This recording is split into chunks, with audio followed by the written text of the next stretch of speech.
This episode of Toes on the Line is brought to you by Thorne.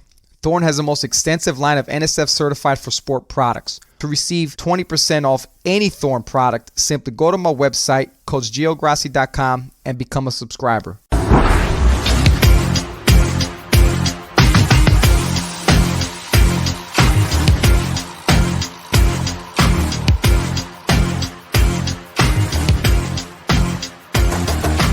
Welcome to the Toes on the Line podcast. I'm your host, Gio Grassi. Today I'm bringing on Coach Tim Campbell from University of Akron, the Director of Strength and Conditioning. And Coach, you've been there for a hot minute. Met you at the CSCCA this year, and I loved your story and kind of how you've been able to stay at one location, which is everyone's, I don't know, it's my dream. I don't know if it's everyone's dream, but thanks for getting on, man. Yes, sir. Yes, sir. Yeah, I've been at Akron now 19 years, and it's That's been a dope. ride. I hope they gave you a raise every single year, man. Well, that's tough to do. But Yeah. No, it's been a good ride, and I think the most important thing on longevity is the quality of people around you. So. No, it definitely is, man. And I'd like to tap into that story of it, because I remember you talked a little bit about it to me at the conference when we spoke at the I guess like a little catapult gathering or whatever it was. I love that story, and I was like, man, this is every strength coach's dream. I hope to be at one location just to raise a family and just have that good quality of life, man. So if you could just tap into what's your secret, man, like Yeah, how are you able to sustain? I don't know that there's a secret. I think it's I think a little bit is not getting too married to one thing, and Okay. too tunnel visioned. I tried to basically show love to even the teams that I didn't personally work with, and show a little time and energy to some of those other teams that don't necessarily see you around. Mm-hmm. Obviously I've done basketball, I've done football. Those are grind sports. So when you don't have to be in the weight room for that extra hour or two in the afternoon, I think it's real easy just to dip. And, so not that you stay every time for a swim and dive lift or something like that, but sticking around a little bit and kind of just word gets out that, you truly care about all the athletes. Yeah. So how many coaches you got on staff there? Shoot, we've got a men's only. We've got a women's only. We've got a full football staff, and then myself, Coach Don Day, and a graduate assistant on the Olympic side. Oh, okay. So the women and men only coaches, those are like they're the head of their respective team, obviously, right? They got no other team that's involved. Correct. With them? Okay, Yeah, same thing with football. That's crazy. That's like four different heads right there. It is. It's we've kind of for our level, it's pretty big time. No, yeah, hell yeah. In the mid majors, especially in the MAC, it's kind of unheard of to have a men's basketball only guy and a women's basketball only guy, and everyone kind of operates a little bit autonomously, with independence, but we all work together in terms of you got to share facilities. So yeah, what do you guys got? Three weight rooms? We've got two right now. We're bringing Two, a third back online in the fall. So we're doing a whole weight room renovation, doing a brand new Sorinex weight room in our field house. And then we'll bring a stadium weight room, about 3,000 square feet online. Golly, Jesus, man. So are you hopping around from room to room, or are you just like stationed in one spot? Or Yeah. So, we hop around depending on the teams. When I had basketball and men's soccer, I was back and forth from the arena to the field house. And, if it was February and it was snowing outside, I may walk back and forth, 5-6 times in a day. Just coaching with Timberland boots on. Yeah, you got to, right? you got your stocking cap and jacket still on because you got to run back after that group's over. So, yeah. You got to do what you got to do sometimes. Nah, that's tough, man. That's kudos to you, man, for having to bounce around. We have one weight room, about fucking 80 teams in one room. So we're manning those long days, long hours, but that's pretty cool that you guys are able to spread it out. That kind of gives you better quality of work life. You know what I'm saying? You're not really having to squeeze a bunch of teams into one day and say, how can we figure this out for the semester? Yeah. We've all been there, right? I mean, when I started at Akron, it was, we had 2 full-time strength coaches and 2 GAs, and we all did football, and then we split everything else up throughout the day. So it was, it's a different world from almost 20 years ago when I started, and you're there from 5 a.m. until 6 p.m. with you're grabbing your lunch while you're coaching a group. So Yeah. It's I think if anybody that's ever worked in mid majors kind of knows that grind and struggle. Not that Power Fives don't grind, but when you're coaching 7, 8 teams in a day and that weight room never stops, Oh yeah. it's a whirlwind, that's for sure. I'm out there, man. Tuesday and Thursdays, I'm starting with my football hat on. Then 12 o'clock comes, I got to put my rowing hat on. And then 3 p.m. comes, I got to throw, the swim and dive hat on. Next morning, 7 a.m., got to put the baseball hat on. It's just different personalities, It is, and you got to talk to them different, right? Oh yeah, hell yeah. So some coaches love it when you get in their ass, and some are like, whoa, this isn't football. Yeah. So how do you balance that? Is that you've been doing that for a while, right? Yeah, I've been doing it for a while. I mean, for me, it kind of balances itself out. Like we got football. Our football is typically like 8 a.m. to like 11:30. That's typically like football every day for spring and fall. But like once I see like my rowing girls come in the rooms, like the attitude changes because they bring a different type of like personality. Sure. And then like swim and dive comes at like 3 p.m. and they bring a different personality. We're playing Metallica in the weight room, and I never grew up listening to that stuff, but learn to just appreciate the music they like, and for me it's fun. It's just this different energy, and that just keeps me going throughout the day. But then I come home and I'm exhausted. Yeah.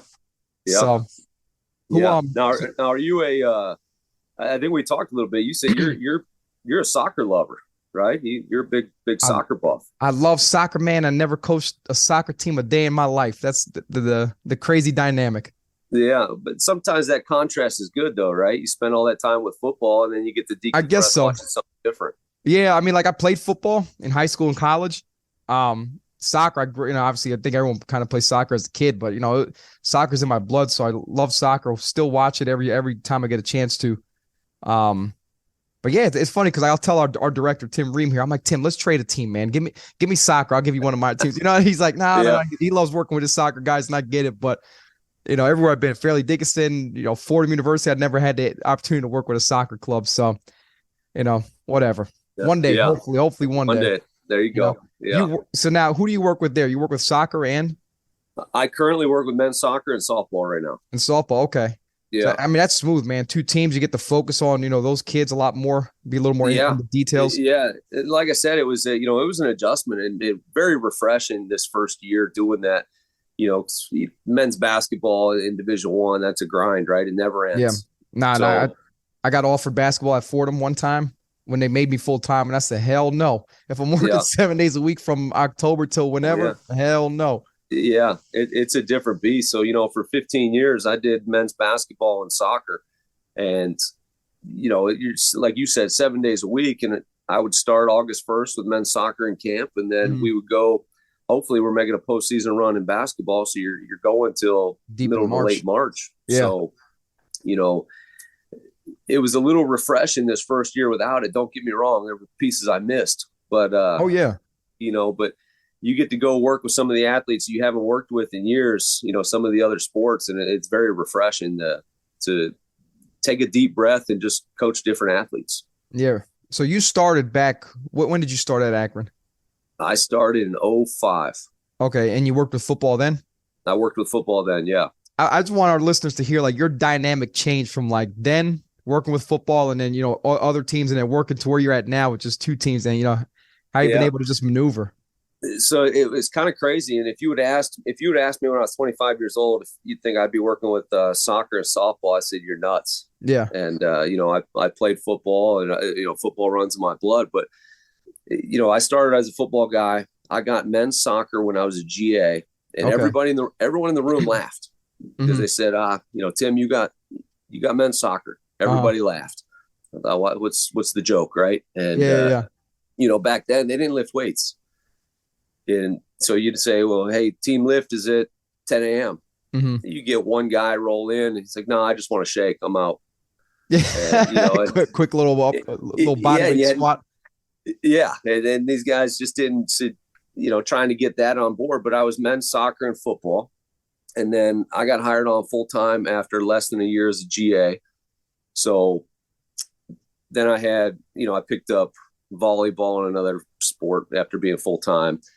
So then fast forward a couple of years, Keith Dambrot, our basketball coach at the time, he big soccer fan. Okay. So he would come out to soccer practice, and he'd come over and he's like, "Hey, you're going to be our guy." I said, "Nah, no, no, no." I said, "No." I said, "I'm good right where I'm at." I said, "Besides, I don't make those decisions." Uh-huh. So then, they were hot. I think after after the 08, 09, somewhere in that season, and they were hot. And he basically said, "I want Tim." And the AD called my boss. My boss went by, and he walks past my office after his meeting with the AD, backpedals 3 steps. He says, "Oh, by the way, you're the new basketball strength coach. Congrats." And he walked to his office, and that was that. And so then, I did football, basketball, and soccer for the next 8. Jesus, man. Yeah. Talk about hell. Yeah, that was brutal. That Yeah. was brutal. Because even with football and basketball, if you only have one in the summers, it's not bad. But if you have both, it's a nightmare. Oh, yeah. So, I did that. And then after the 09 football season, football got fired. Mm-hmm. Right. So we've all been there kind of up in the air in limbo. My boss got fired. And I kind of went to Dan Brott and went to Caleb Porter, who was the soccer coach at the time. And I said, "Hey, my future's in the air. Kind of depends on the next football strength coach." And they both kind of said, "Nah, we can't let that happen." Mm-hmm. So they went to bat for me with the AD. And then that's kind of when our separation of football and Olympic sports became a reality. Okay. So then, that following year, I was just basketball and soccer overseeing, the department. And then, it's kind of taken off from there. And then coming back, up to, about a little over a year ago, we won in 20. That was the COVID year. So we won the league in basketball in 20. And then in 22, we won again, went to the tournament, won the league, went to the tournament. And Coach Gross got the ball rolling that, hey, we need more. We want Tim around full time. We want him around all the time. Mm-hmm. We don't want him going over to soccer. We don't, in fair play to him, right? And so he talked, and then, the AD agreed, we want to go all in on basketball. We want to be high level. We need a guy that's going to be eat, sleep, and live with these dudes. Yeah.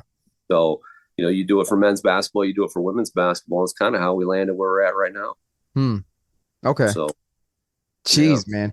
Football and that's I think I asked you about it too. Like, how the hell did you manage traveling for like 9 months straight? And you said there was like some weeks where you didn't travel with basketball, I think you said.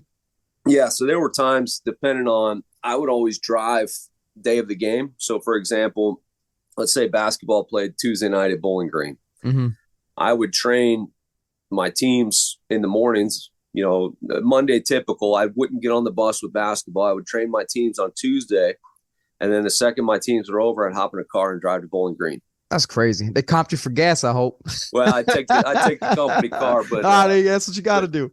Yeah, but they just fell in that category. You do what you got to do, and but that means the world to the players when you show up and they don't think you're there.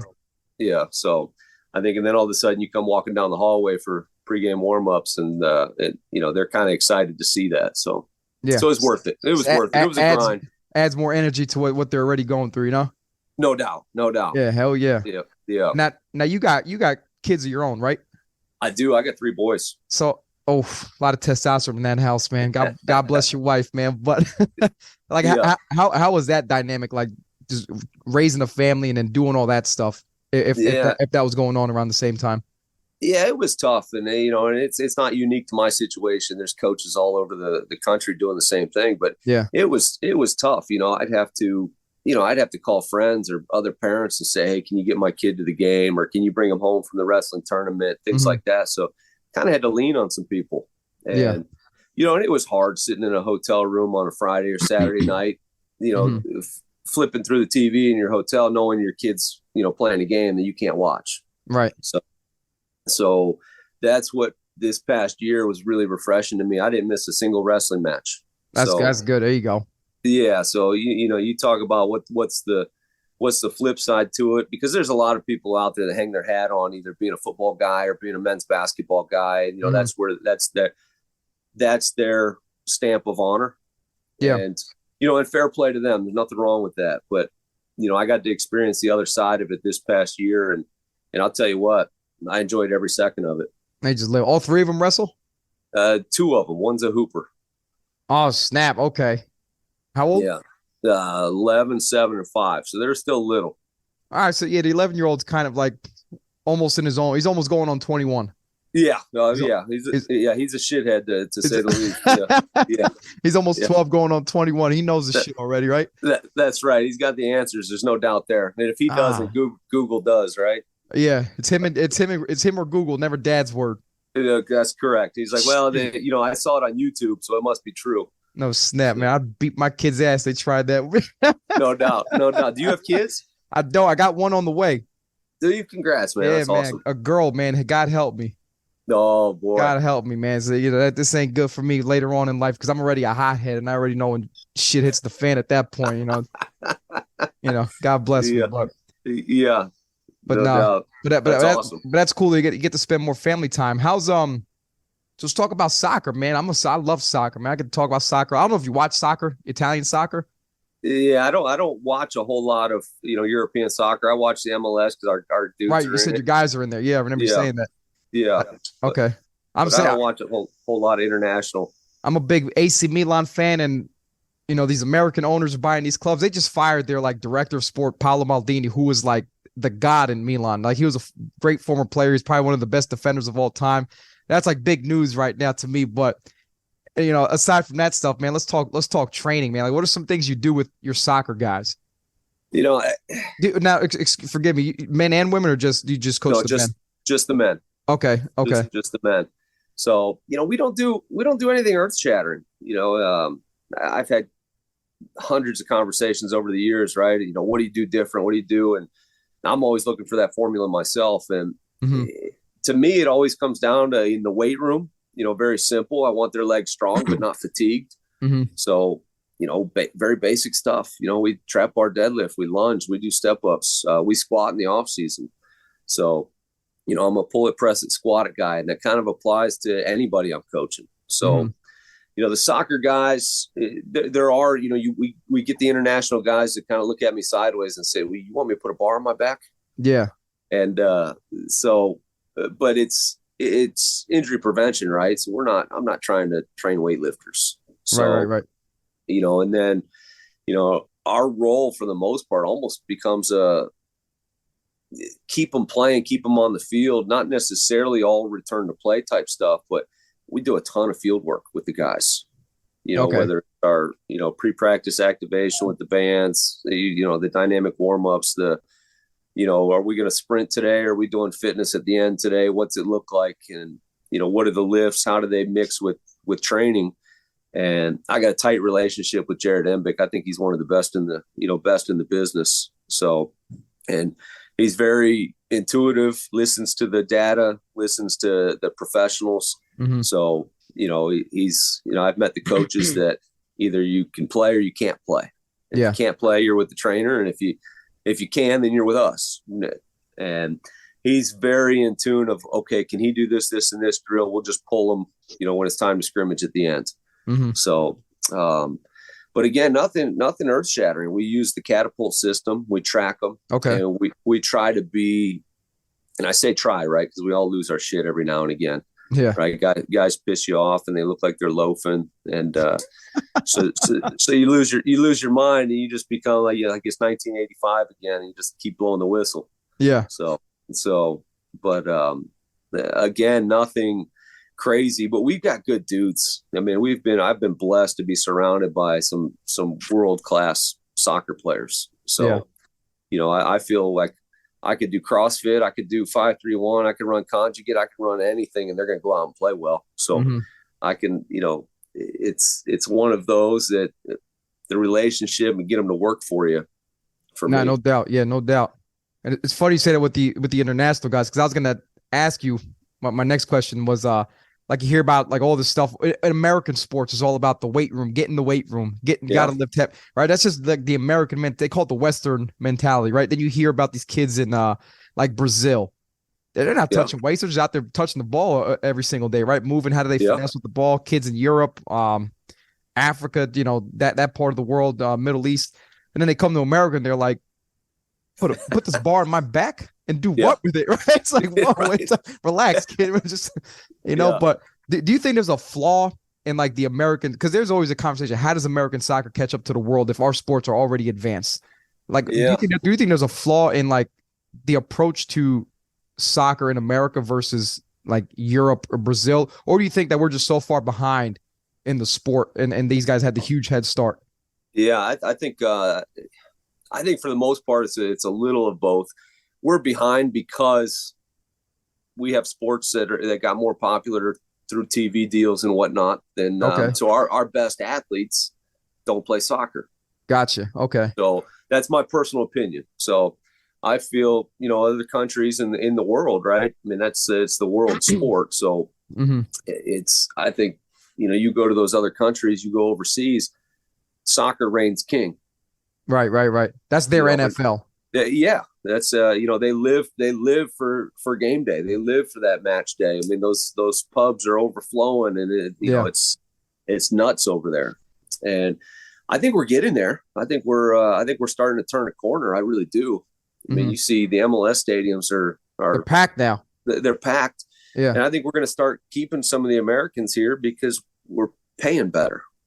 I think MLS just surpassed NHL. Yeah. In revenue, I think.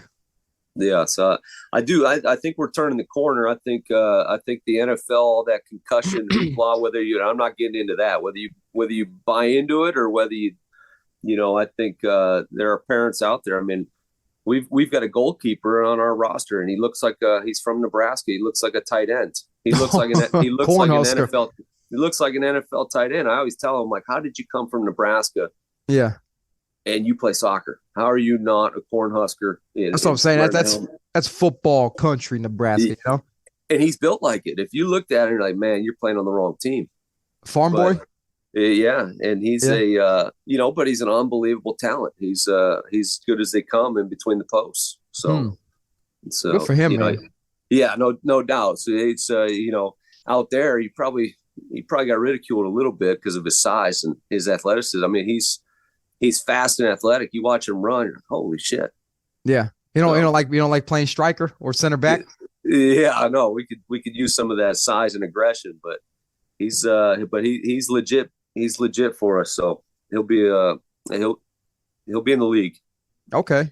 And you say about MLS. I used to go to a lot of MLS games when I was a kid. Like, I don't know if you know, like the Metro Stars.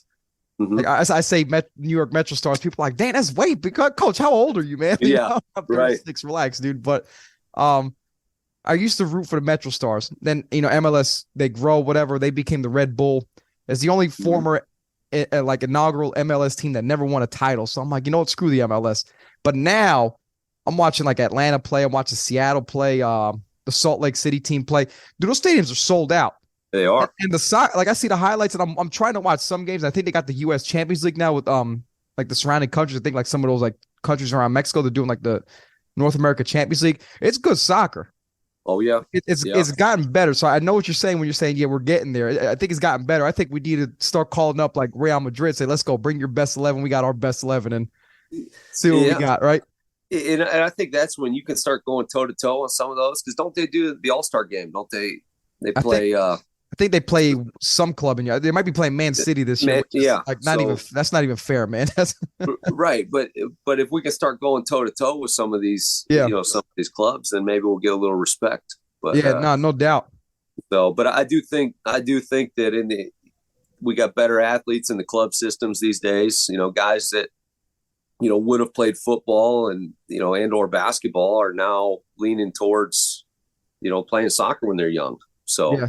I think we're getting there. I think you do see some of these athletes. I mean, when I see recruits come through now, you used to see them and everybody's 5'5", 140 pounds. And now you got guys walking through the door like another 6'3" center back. Okay.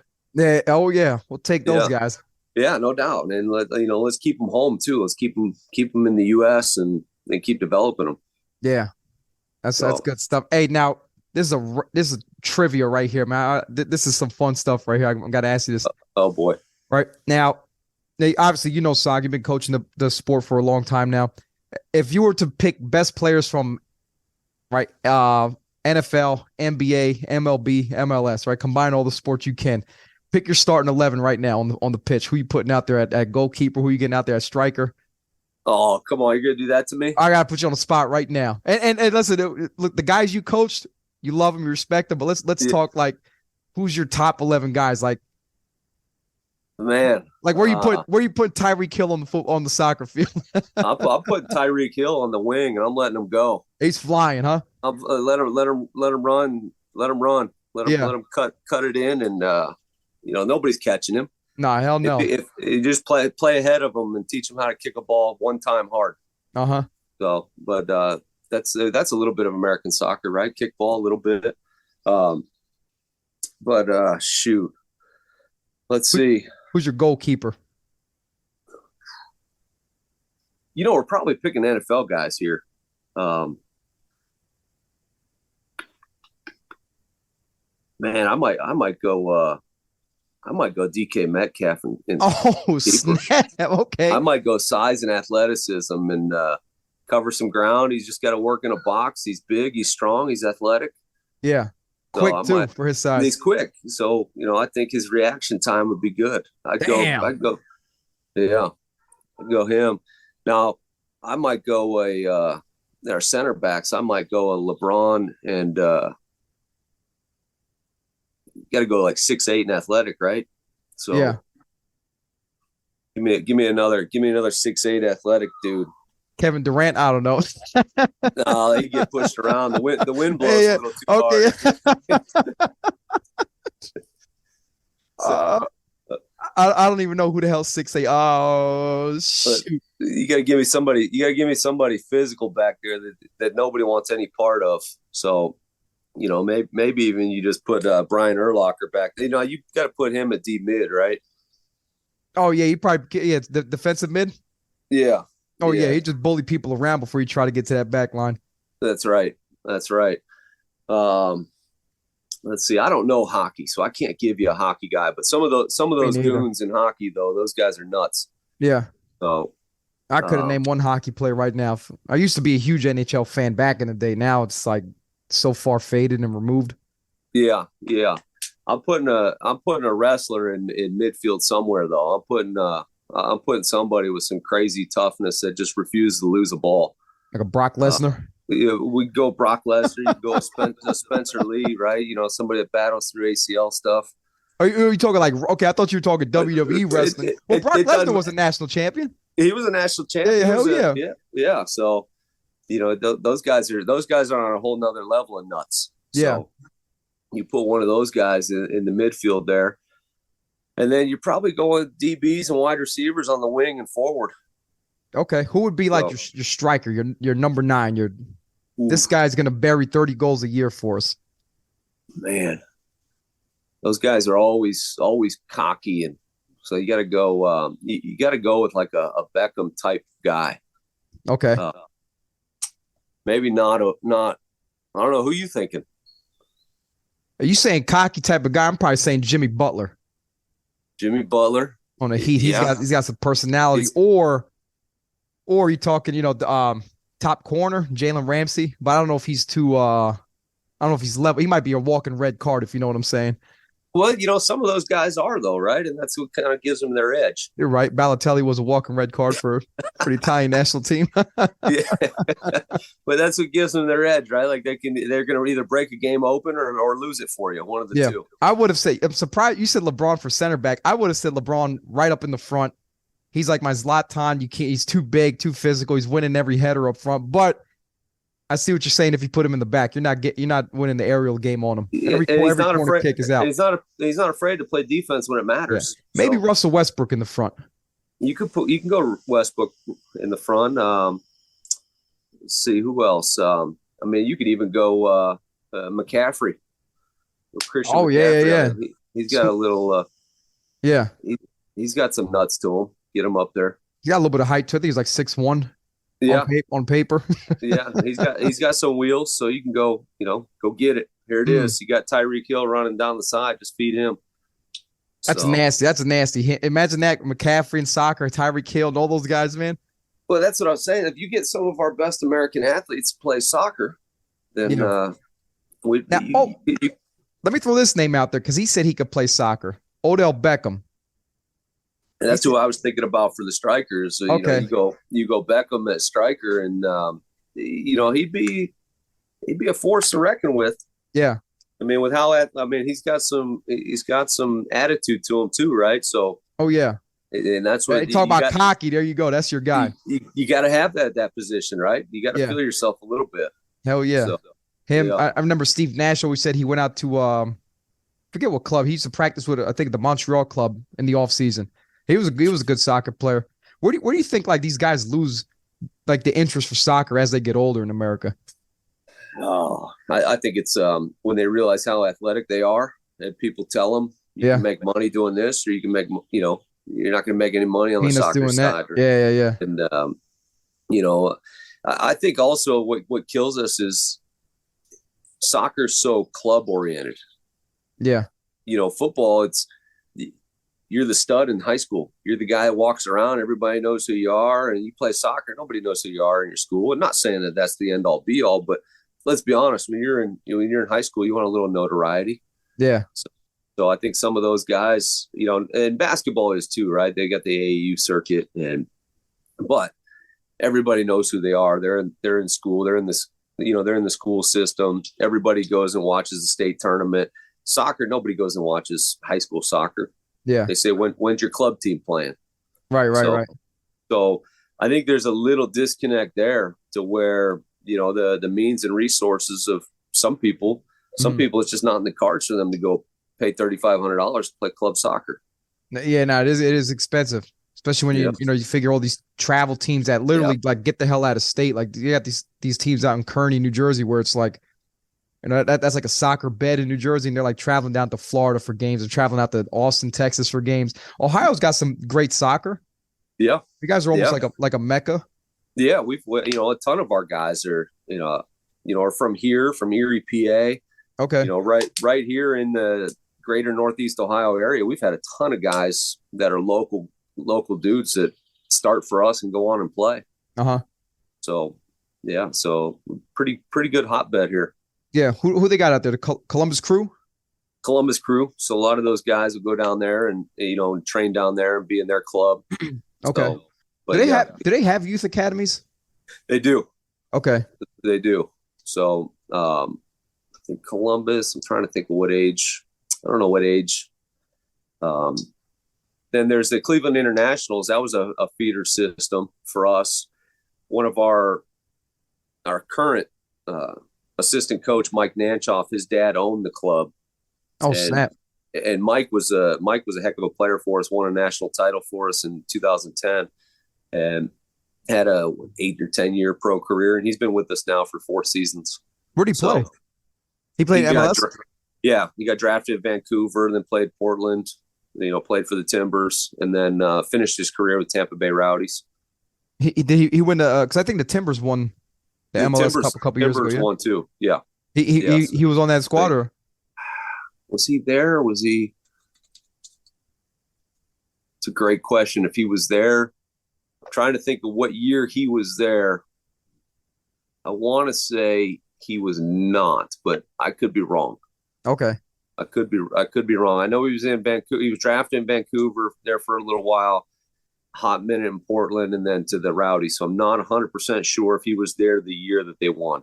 Okay. So, but that was Caleb Porter that won it in Portland. That was our head coach that won the national title in 10. Oh, really? Okay. Yeah. So he's well decorated. Yeah. What's he doing now? He's just living the good life, taking a year off. So he was the Columbus Crew head coach for the last 5 seasons. Recently, okay. Recently. So, and then was let go last year. Okay. The stress is high, man. Sometimes you got to step away from pro sports, man. I think you do. I mean, it's those pressure cooker situations, right? I don't know how guys go from like one job and then they get canned and it's like, all right, I got a job over here now. It's like, dude, like just bring the blood pressure down, dude. Fuck. Yeah, no doubt. Relax a little bit. I'll tell you what, though, if I was a head coach and you paid me $18 million to go away, you'd probably never hear from me again. Now, I'm surprised Cliff Kingsbury came back. I forget what job he took, but he was out in like Tahiti or something, or wherever he went. Yeah, that was big news, right? He dipped right out of Oh, he We bounced let right him after the go, and game.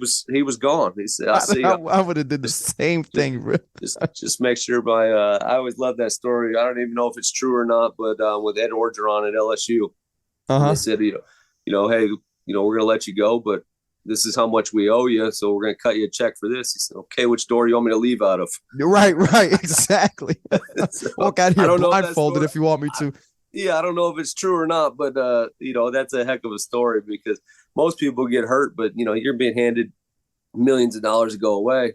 Yeah, like 40 something million. It's like, all right, I just won the lottery. It, like Yeah. indirectly, but like that's not the way you want to win it. But shoot, No. Yeah. that's So, crazy. So real but quick, so you guys won the Natty in 2010.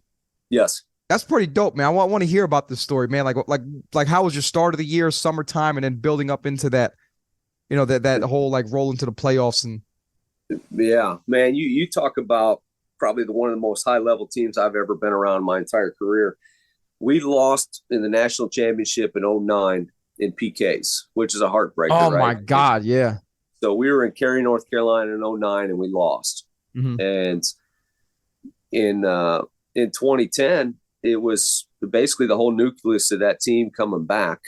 And everyone knew that we could win it. We had a target on our back, and I mean, we had a who's who roster. I think, God, we set a record for how many guys were drafted in the first round at the time. Damn. So I want to say, shoot, I think we had 8 guys drafted, maybe 7 in the first round. I mean, it was like That's a lot.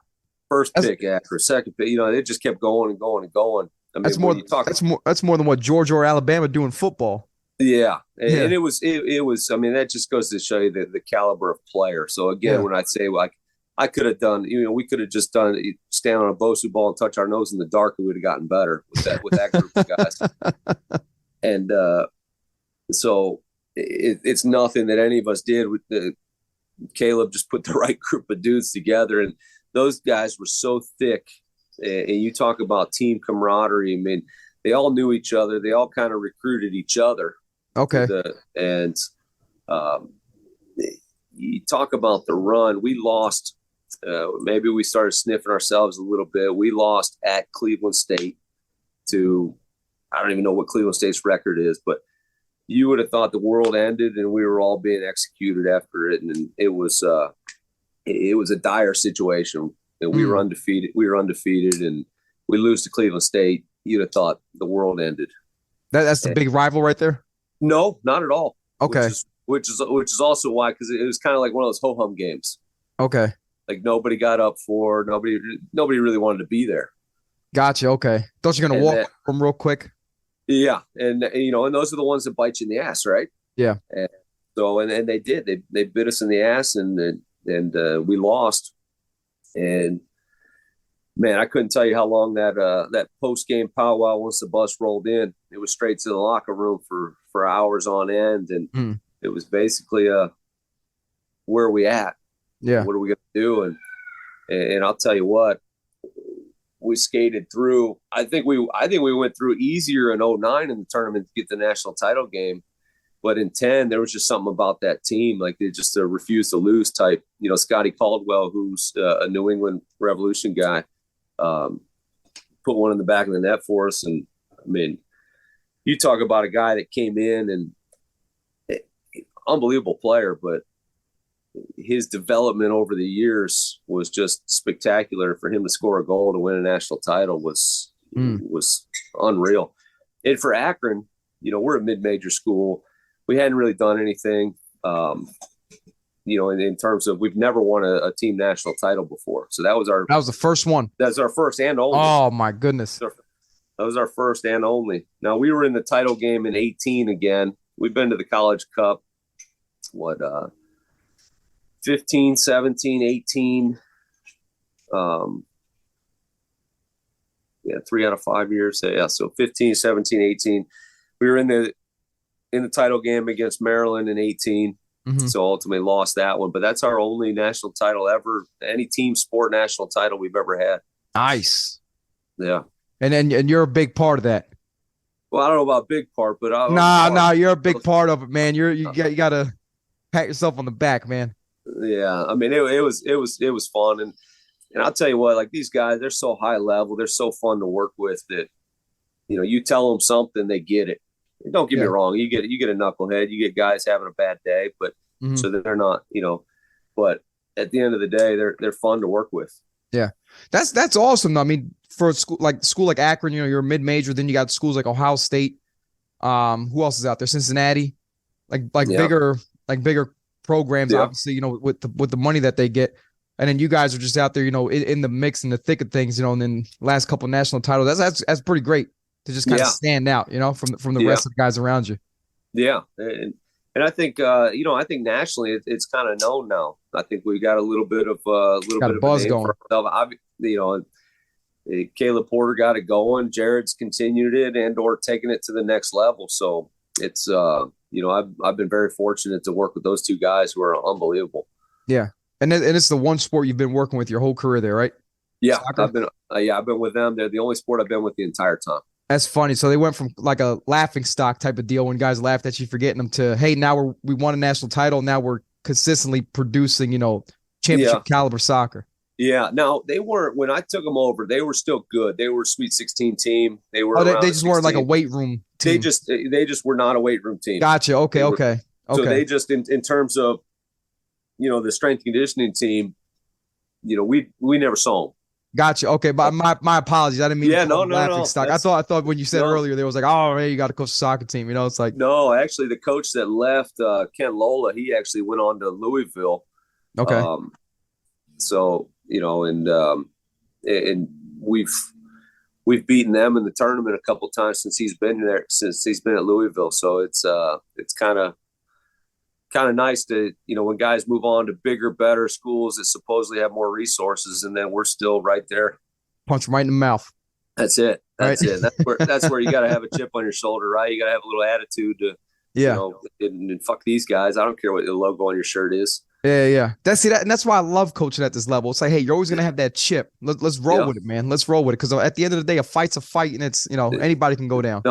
No doubt. I mean, when I was with basketball, I tell the guys all the time, man, don't walk into Louisville Arena or West Virginia Arena and take pictures. Right. Exactly. I tell my guys the same thing. This is a business trip. We're here to win. If we're not here to win, let's just stay in Akron. So, right. And you steal some of those. Mm-hmm. So, and it takes I think once you get the entire core believing, you're gonna start winning. You're gonna start winning those games. Yeah. And I'm the same way, man. Like, we'll play a team.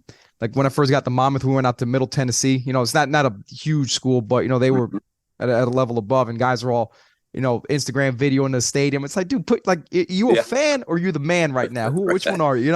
Right. We're not fans, man. We're out here to win a football game, not to be wowed by what they got. Yeah, no doubt. And that's the thing too. I love being at this level, and to me, I get the question all the time. I do, like you said, like you started with. I mean, I've been there 19 years, and I think people, when they get to a certain point of their career, they would value that. But when you're young, a lot of people value the logo on your chest. Yeah. And to me, it's, look, you're still going into those arenas, you're still going into those stadiums and playing those guys, and develop your dudes to go in there and win. Oh yeah, definitely. So it can be done. Shoot, it's been done. I mean, how many times over the last few years you seen these, these schools knock off? I mean, every year MAC schools knock off Big Ten teams. I mean, it's possible. Do they really? Yeah. Yeah. So it's it's possible. How often you guys play Ohio State in soccer?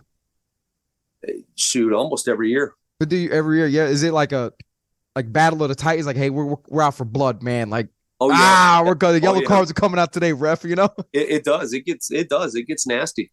I bet it does, man. Those in-state rivalry games are something else, man. Oh yeah, they are. I mean, it's yellow cards, it's red cards, it's cheap shots. It's oh yeah, I bet. Oh yeah. So it's no, those are the fun ones, man. That's when the crowds are huge. Oh, hell yeah. And that's when, when they're on our campus, and there's nothing that pisses me off more than seeing an Ohio State shirt on an Akron campus. Oh, yeah.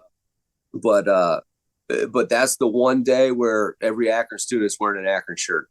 Because you got a little bit of, hey, we can go win this thing. Yeah. So it's not like you're going to walk away with an ass kick, and you walk away with a W in that one. Yeah. That's awesome, man. It's Yeah. like we're not Ohio State University. You can go beat those are your little brothers, man. We're coming, man. We're the guys That, down the block. that's it. That's it, man. And it's fun. Anytime you can do that, right? Beat the big boys. Oh And yeah. so, but that's why we do what we do. You love to compete, and when the guys start feeling that too, it's just that's when it snowballs and it becomes something special. Yeah. Now let's talk a little bit. So I don't want to leave your softball crew out of this one, man. How have they been faring off? How have they been for you? Because all softball, I cover for our coach, Coach Bree here when she travels with basketball. I cover softball, and their dynamic is just like it's like to me, it's almost like baseball. It's like a completely different type of athlete, you know? Yeah, for me, it was not that I got to choose which team I wanted. And we got a new coach, Craig Nicholson, who's unbelievable coach. He's been around the block. He's been in the MAC before. He was at Arizona, so he's a big time talent. So for us to land a guy like that, and you can always tell a high level coach in your first meeting, right? When they come in, if they come in, they start telling you what you need to do. Mm-hmm. You kind of get the sense of, do they really understand what we do? Right. And he came in the door, and my first meeting with him, he's like, "Hey, this is your world. This is, I'm a softball coach. I'm not a strength conditioning coach." Mm-hmm.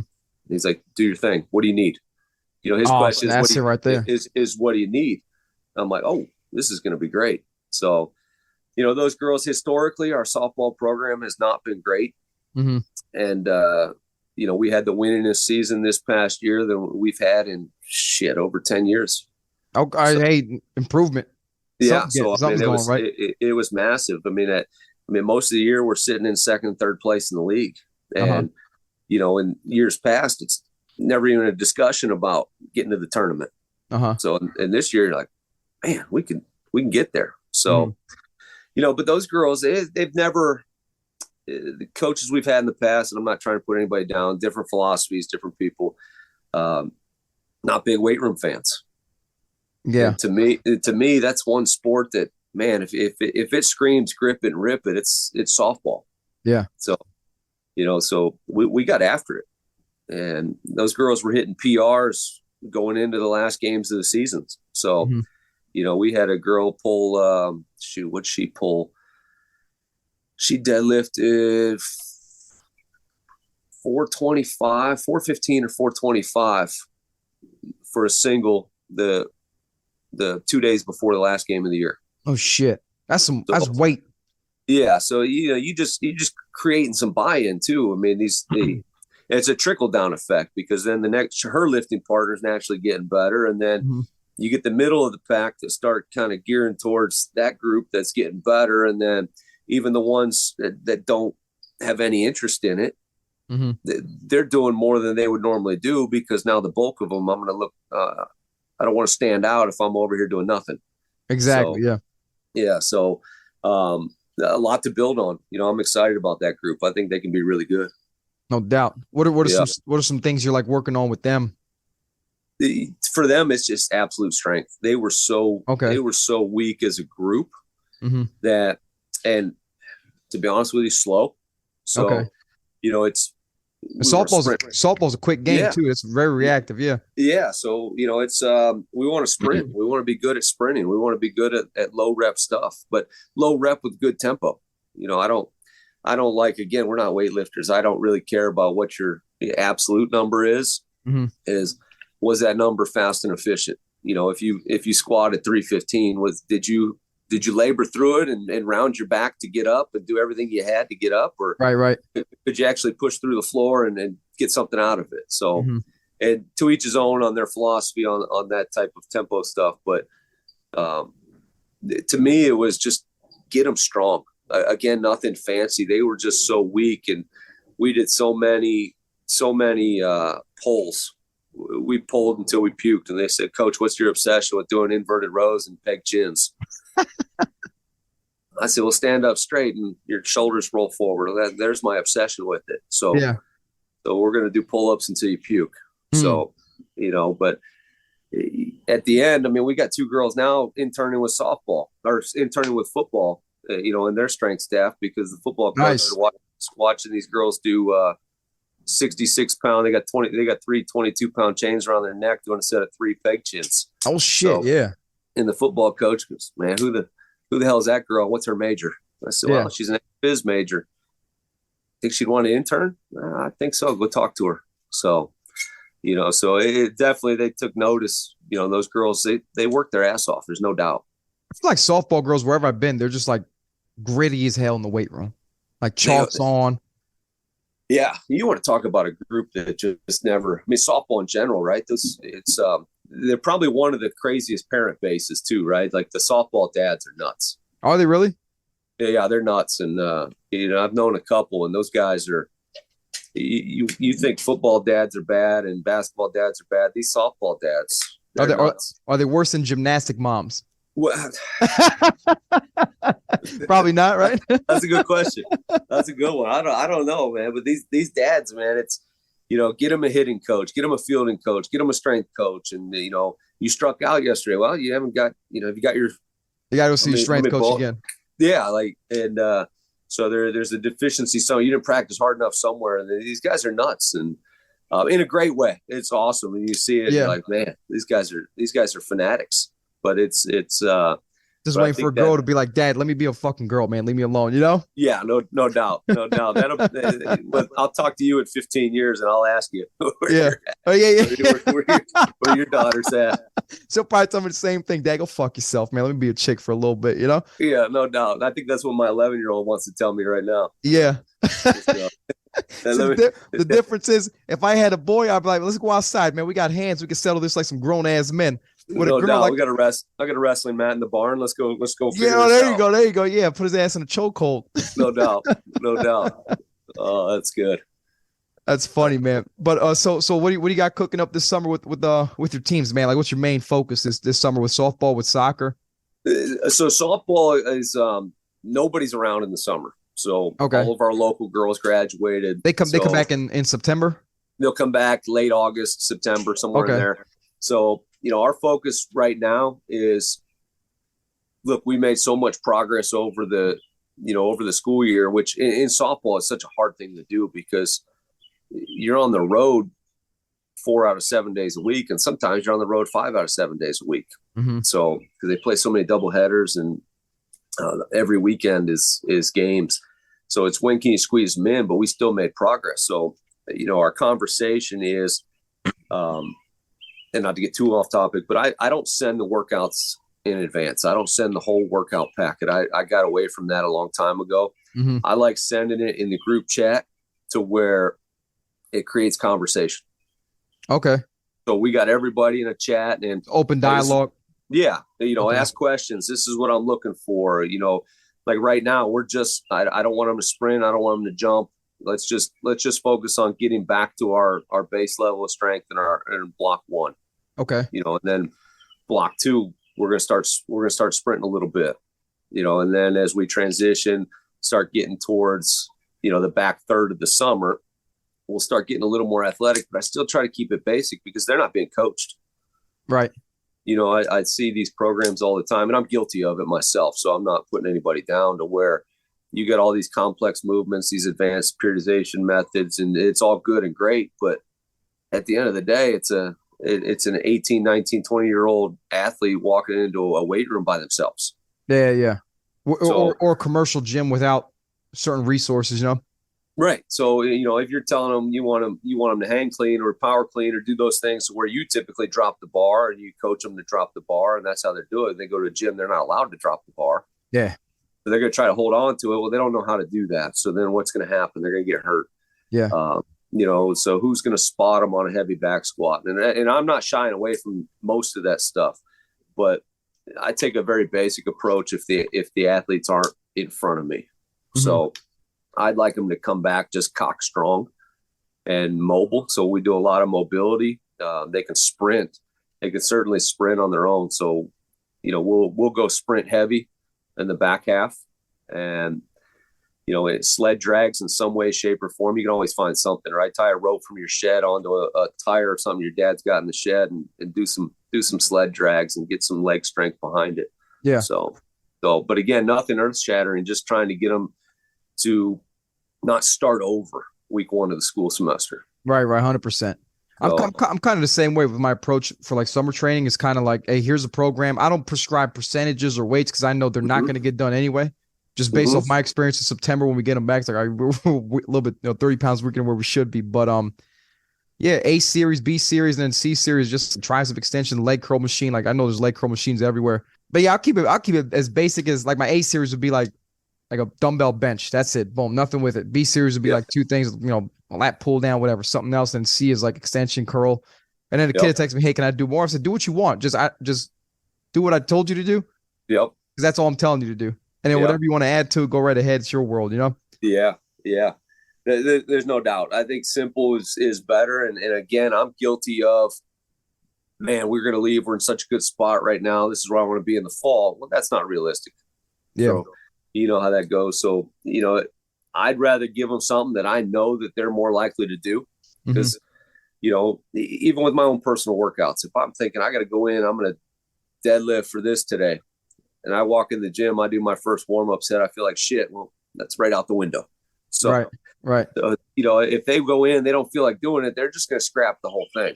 Oh yeah. So if we can get them to get in there and do something that's not so mundane, but simple, then I think we can get something out of it.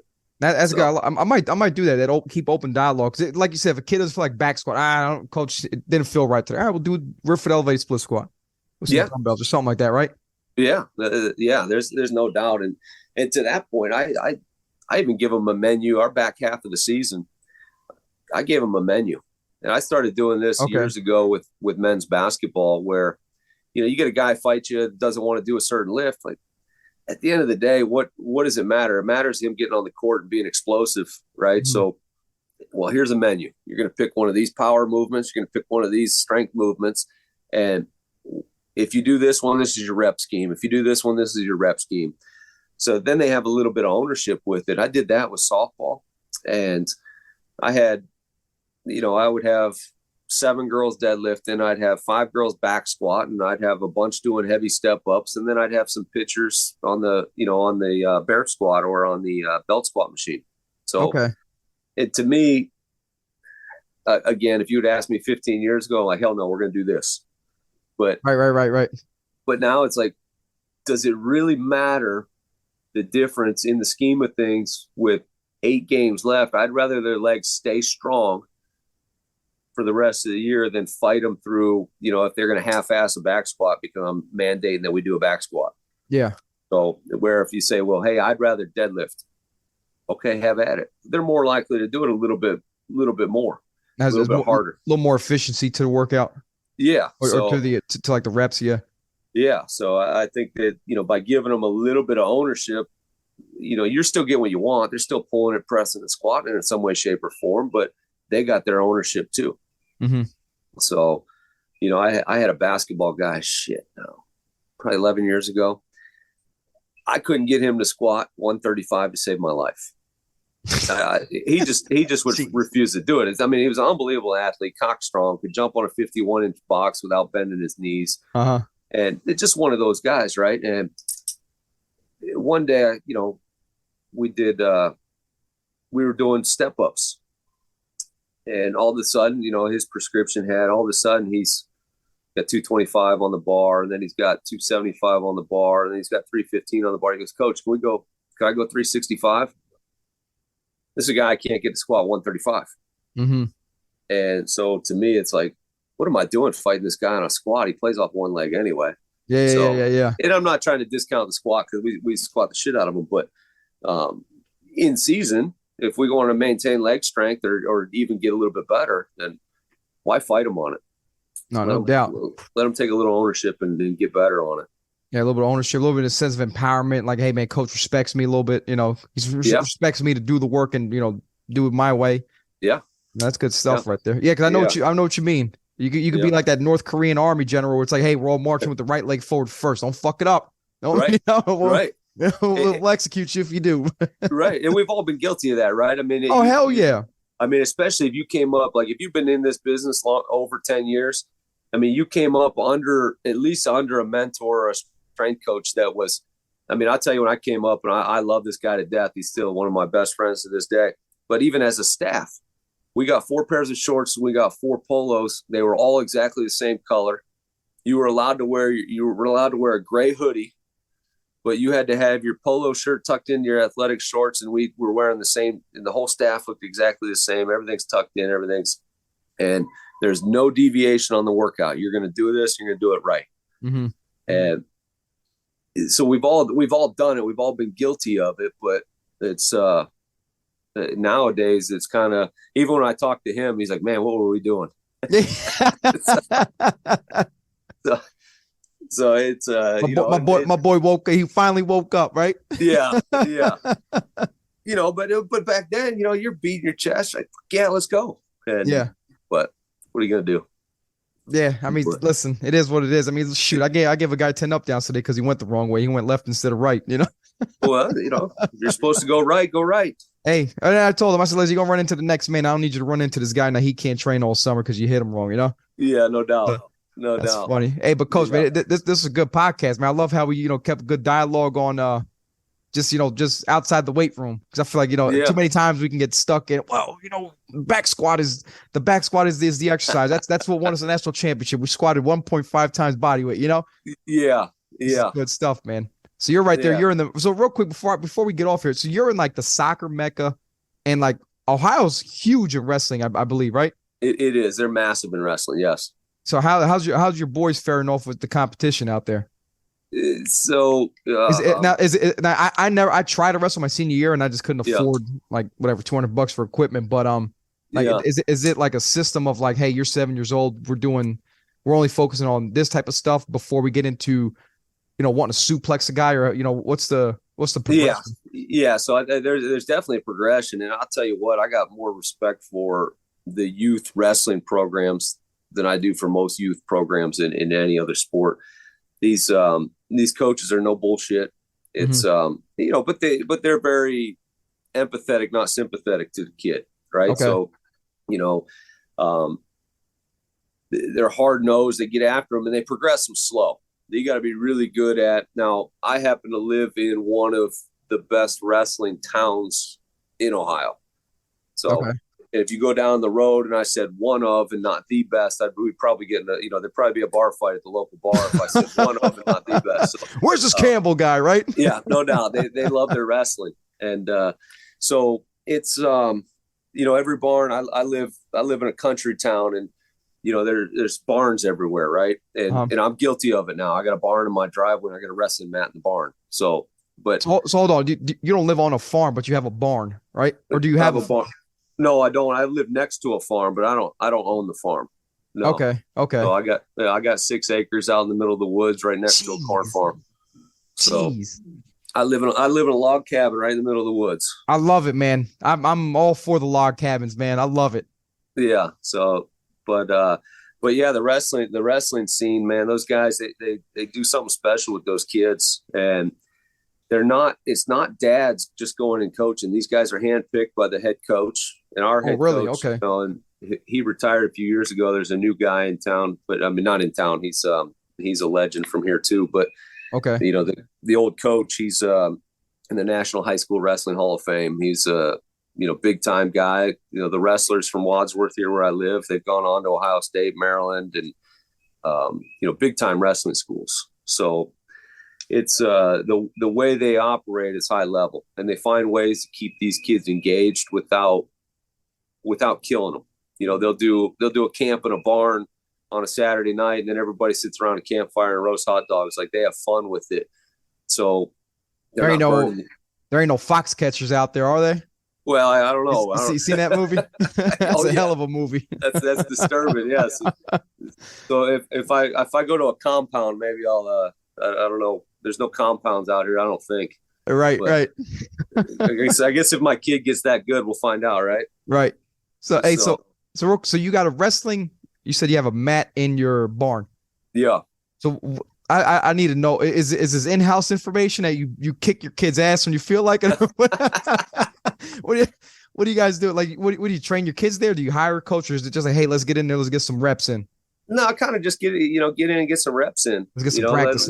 Yeah. Let them roll around a little bit. And you ever do the handicap match 2v1? You have to. I'll go 3v1. Ah, 3v1. And just, TC coming. You got to beat the shit out of the kids, show them who's boss. Oh, no doubt. So, and I bet I could just tell just by talking to you about this, you're not taking it easy on these kids either. Oh, no. If people are walking, we're going to need ice bags when we're done. There's no doubt. Nice. You got to teach. Hey, listen, if somebody's going to kick your ass today, it's going to be me. Yeah. And I'm not going to show it, but I'll tiptoe into my bedroom, tell my wife to get me an ice bag, but I won't show. No doubt. As long as she doesn't tell the kids and she keeps it a secret, it's all good, right? Yeah, no question. God help me when these kids grow up. They're gonna want to kick my ass. There's no doubt. I bet you they will when they're like 21, 22. It's like, Dad, you ready to go now? Let's go. Man, I'm in peak condition. They say, look, the title's been vacated. You can have it. You can have it. Hey, but Coach, man, this was awesome, man. This was a fun one, man. I like this. This is good information. And this is just like great just to hear like everything that you've done at Akron, the ups and downs, the steadiness, how you're going about things now, the life quality that you're sustaining now is awesome stuff, man. I appreciate you getting on and talking about it. Yeah, I appreciate you having me. This was fun. Yeah, definitely. We definitely got to do this again next year when you win another title. And we'll talk about how you guys sustain that one through training. Yeah, I like where your head's at. Nah, bro. Listen, appreciate you getting on, man.